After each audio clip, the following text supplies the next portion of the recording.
Let's take a look at some sports now. Here's Barong Tony Uranta.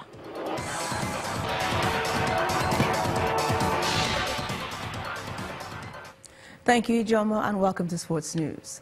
The Nigeria Football Federation and WAPIC Insurance PLC have signed a 5-year partnership deal. The deal made WAPIC a co-sponsor and official insurance service provider for the 11 national teams with focus on the Super Eagles World Cup campaign. Football Federation and WAPIC Insurance PLC are here to put finishing touches to the deal that will ensure footballers are insured while on national assignments. WAPIC Insurance PLC is a leading full-line insurance company that offers a diverse range of products and services covering life, general and special risk businesses. It gives WAPIC great pleasure to extend our cordiality with NFF to a long-term partnership that provides mutual benefit to both NFF and WAPIC. It is indeed a great honor for us in WAPIC. For the Nigeria Football Federation, this deal outlines their commitment towards achieving preparation goals for the World Cup.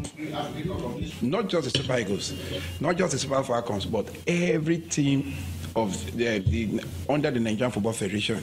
We want to make them understand that if they play, if they get injured, if whatever happens to them, they have a robust future. You know that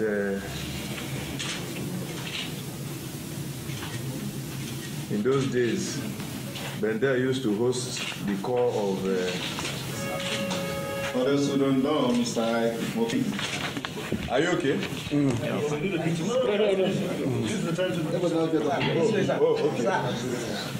Same Force Insurance Brokers will work with the NFF to provide advisory services on the packages to procure and ensure effective coverage.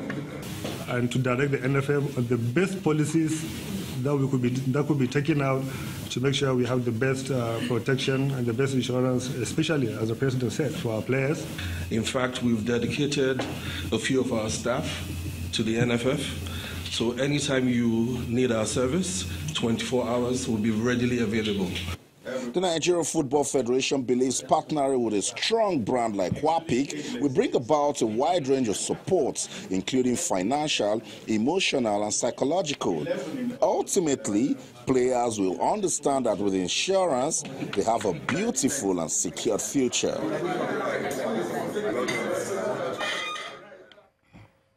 And with less than 3 weeks to the commencement of the first edition of the Waffle Cup, the Nigeria Football Federation President Amaju Pinnick has again given assurances that a new coach will be appointed for the Super Falcons. The African champions have been inactive since they won the championship in 2016 for an unprecedented 8th time, coached by Florence Omagbemi, who was curiously sacked afterwards. And Novak Djokovic is gracious in defeat, or rather, Hyun Chung has become the first South Korean to reach a Grand Slam quarterfinal after beating 6-time Australian Open champion Novak Djokovic in their 4th-round clash. Chung let slip of healthy leads in the first, second, and third sets before ultimately winning 7-6, 7-5, 7-6.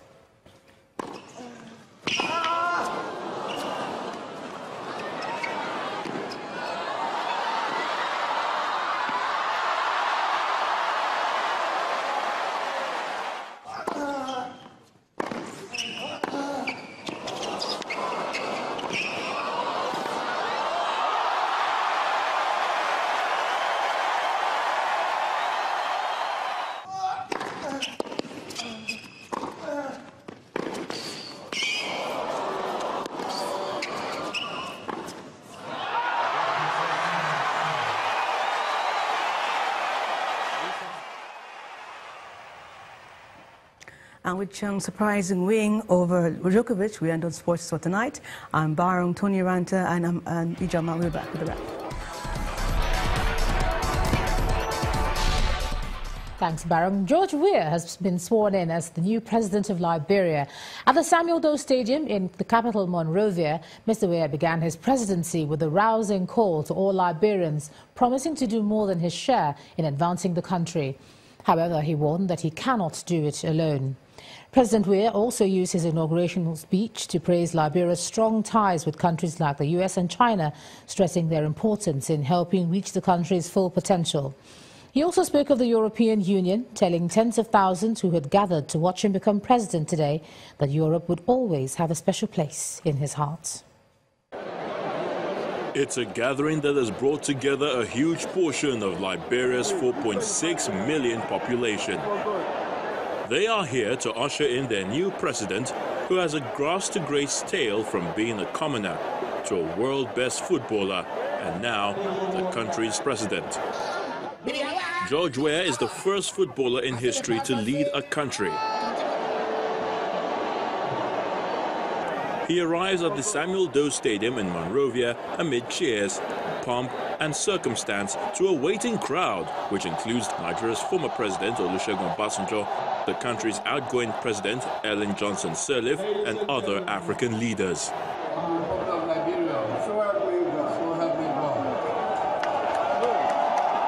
President George Weah takes his oath of office as the outgoing president Ellen Johnson Sirleaf officially hands over power to the football legend. It is Liberia's first transition between democratically elected leaders since 1944, and the people here believe that 51-year-old George Weah has the magic wand to turn the country's fortune around. It is my belief that the most effective way to directly impact the poor and to narrow the gap between the rich and poor is to ensure that public resources do not end up in the pocket of government officials. He also has an agenda for the country's economy, with a promise to tackle corruption to the barest. I further believe that the overwhelming mandate that I received from the Liberian people is a mandate to end corruption in public service. I promise to deliver on this mandate. King George, as President Weah is fondly called by his supporters, will have to hit the ground running. That's because expectations are high for him to reignite the country's economy and meet the immediate needs of the people who voted massively for him.